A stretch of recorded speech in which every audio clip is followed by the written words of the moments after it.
Ajá.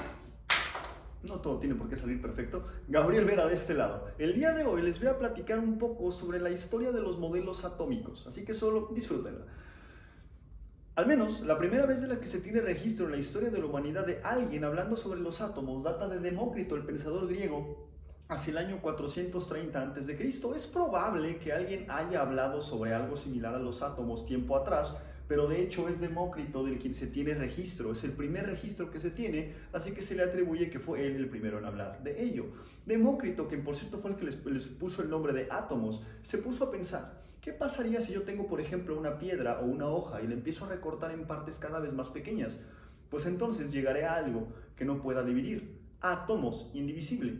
Y eso fue la primera vez que la humanidad escuchó el nombre de átomos. Y no fue hasta 1803, muchísimos años después, que John Dalton, basado en varios experimentos, como por ejemplo para demostrar la ley de las proporciones múltiples y la ley de las proporciones constantes, que retomó el concepto que Demócrito en el 430 a.C. había hablado, los átomos.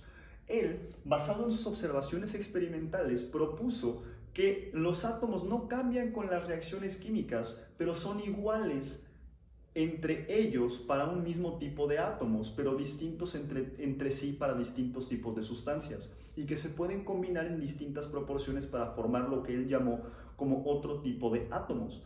Al día de hoy, nosotros los conocemos como moléculas. De hecho, fue Amadeo Avogadro quien en 1809-1810 propuso el término de moléculas para la unión de dos o más átomos. Pero en fin, él propuso, Dalton, que estos átomos, ¿ok?, pues no son otra cosa más que la unión de otros átomos más pequeños o otros átomos diversos, como por ejemplo para formar al agua o para formar al monóxido de carbono o al dióxido de carbono. Justamente él fue el quien consiguió demostrar la ley de las proporciones múltiples, es decir, dos átomos distintos se pueden combinar para formar dos compuestos distintos con una proporción diferente, como el monóxido y como el dióxido. De hecho, él decía que al menos para el hidrógeno, el azufre y el oxígeno, entre muchos otros elementos, pues había ciertos símbolos. Él propuso ciertos símbolos para denotar a cada uno de estos elementos. Por ejemplo, el hidrógeno como un círculo con un punto, el azufre con un círculo con una barra vertical y el oxígeno como un círculo perfectamente hueco, y así para muchos otros elementos. Y él propuso que, por ejemplo, la fórmula del agua era un átomo de hidrógeno, círculo con punto, y un átomo de oxígeno. Si bien al día de hoy sabemos que ese modelo es insuficiente y que la fórmula molecular del agua es H2O, fue el primer paso que dio la humanidad hacia el correcto entendimiento de los fenómenos submicroscópicos de la materia que nos compone, ¿ok?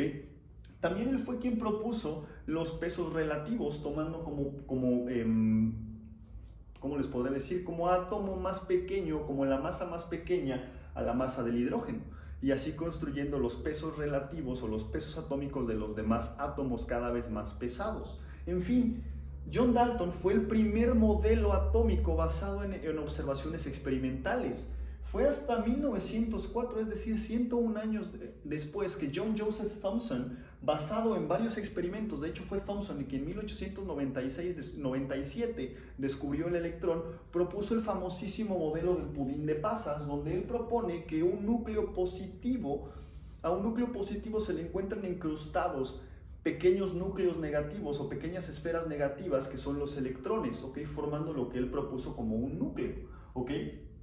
Justamente él lo propone de esa manera, basado en sus observaciones experimentales de los rayos catódicos, que le ayudaron, junto con los experimentos de Henri Becquerel, que él se determinó que los mismos partículas que él estaba midiendo en los rayos catódicos podían ser emitidos con ciertos elementos radioactivos, ¿okay?, o los rayos canales, entre muchas otras. Pues él se dio cuenta que todos los átomos podrán ser distintos entre sí, pero tienen la misma partícula, los electrones.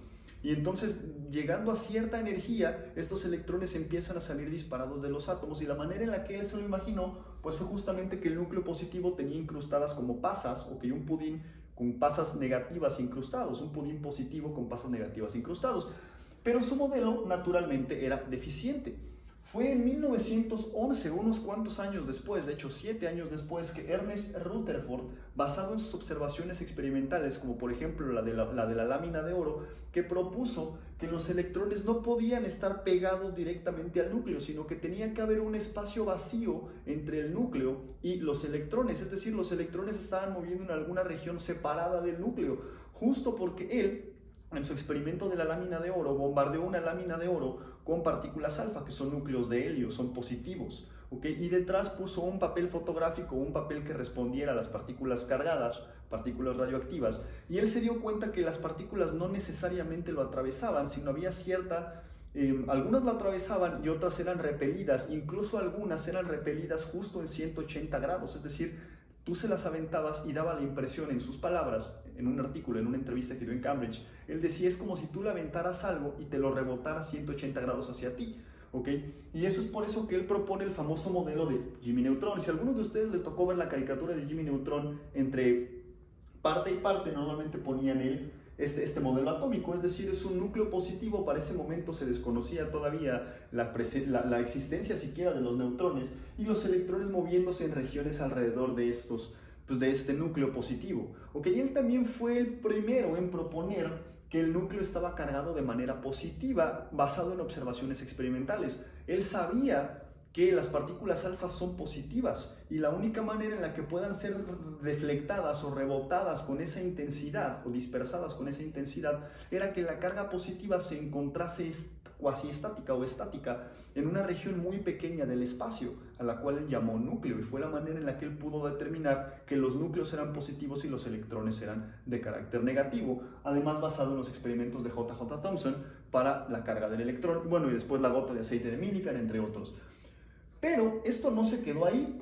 Ernest Rutherford tenía varias deficiencias en su modelo, como por ejemplo no establecía muy bien cuáles eran las órbitas que seguían estos electrones, y también estaba mucho en debate que pues por fuerzas de atracción coulombica positivos y negativos los electrones deberían de colapsar al núcleo, así que la comunidad científica estaba como en un amor-odio con este modelo atómico de Rutherford, justo porque no explicaba eso, además de que las leyes de la mecánica clásica, al menos para cargas, establecen que algo que se está moviendo, una partícula acelerada con carga, debería de emitir radiación electromagnética, lo cual no ocurre para los átomos. Y fue Niels Bohr quien, de hecho, en su intento por mejorar el modelo de Rutherford, además de explicar los espectros de emisión del hidrógeno entre muchos otros elementos, propuso en 1903 el famosísimo modelo de Bohr, que es similar a un modelo atómico planetario, así como un modelo atómico basado en los planetas, es decir, el núcleo sería el Sol y los electrones serían los distintos planetas moviéndose alrededor de este núcleo o de este Sol, ¿ok? Él justamente, si bien fracasó al momento de determinar los espectros de emisión del hidrógeno y para todos los demás elementos, él introdujo algo bien importante. Él lo que hizo fue igualar la fuerza de atracción coulombica con la fuerza centrípeta de los electrones moviéndose alrededor y estableció que el momento angular de estos electrones debería de ser un múltiplo entero de la constante de Planck, ¿ok?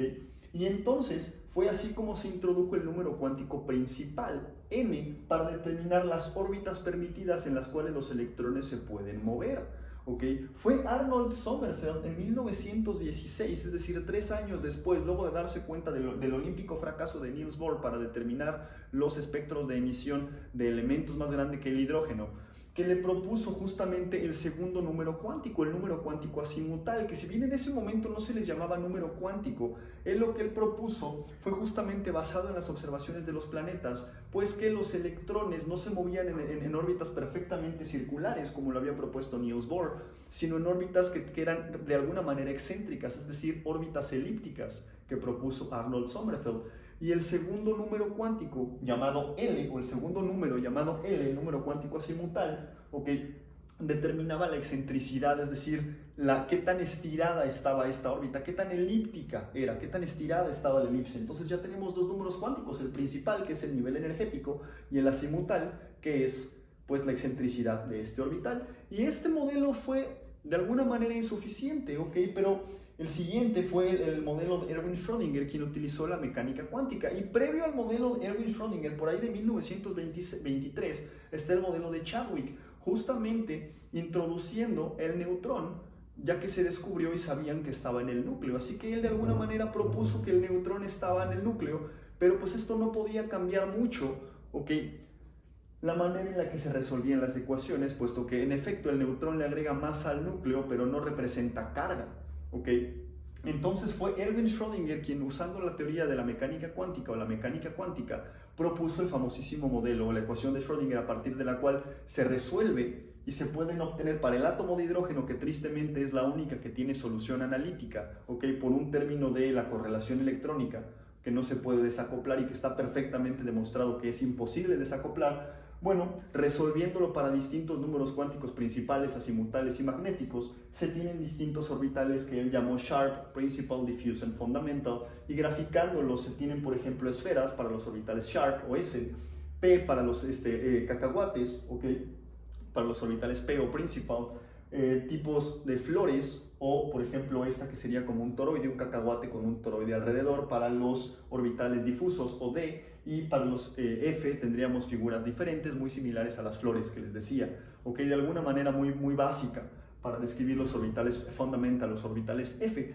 Y Erwin Schrödinger lo que hizo fue, pues justamente en la mecánica cuántica, los operadores son funciones, las variables son funciones, perdón, y los operadores son observables. Entonces a cada función de la mecánica clásica, ¿ok?, le corresponde algo similar, un operador de la mecánica cuántica. Y entonces él simplemente, la ecuación de Schrödinger, el hamiltoniano, no es otra cosa más que la suma de la energía cinética y la energía potencial, pero no en términos clásicos como masa, gravedad y altura o un medio de la masa por la velocidad al cuadrado, sino en términos de lo que serían los famosísimos operadores, es decir, menos h barra cuadrada sobre 2m la parcial, la segunda parcial con respecto a lo que quieras, la función con respecto a la posición, ¿ok? Y es así como nosotros podemos tener la ecuación de Schrödinger, ¿ok? En 1, 2, 3, 4, 800 dimensiones o lo que sea necesario, ¿ok? Y esa justamente es como de alguna manera el modelo más avanzado, que tiene sus limitaciones, bueno, más avanzado, después hay varias otras correcciones,